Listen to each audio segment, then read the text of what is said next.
ไปทำอะไรเนี่ยฮะถามว่าเอาไปทำอะไรเอาไว้ให้แม่เดี๋ยวเจ๊แป๊บนึง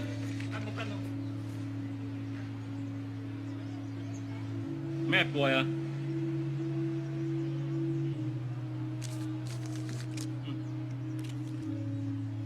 อย่าทำอย่างนี้อีกนะหมวยเกาเหลา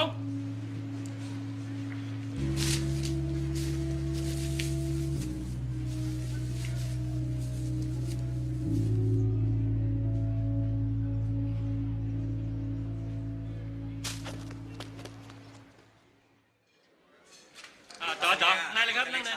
ป๊า